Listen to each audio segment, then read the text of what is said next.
Hi అండి. ఈరోజు దోశ ఎలా చేయాలో చూపిస్తున్నాను.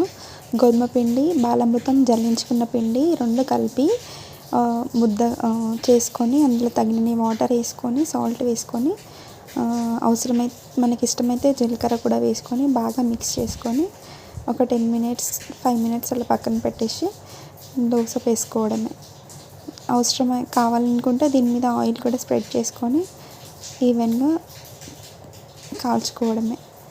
ఆయిల్ వేసుకోకుండానే చేస్తున్నాను నేను.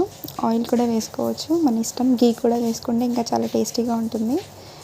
ఈ దోశ చాలా హెల్దీ. పిల్లలకి తెలంగాణలో పిల్లలకి ఇస్తారు.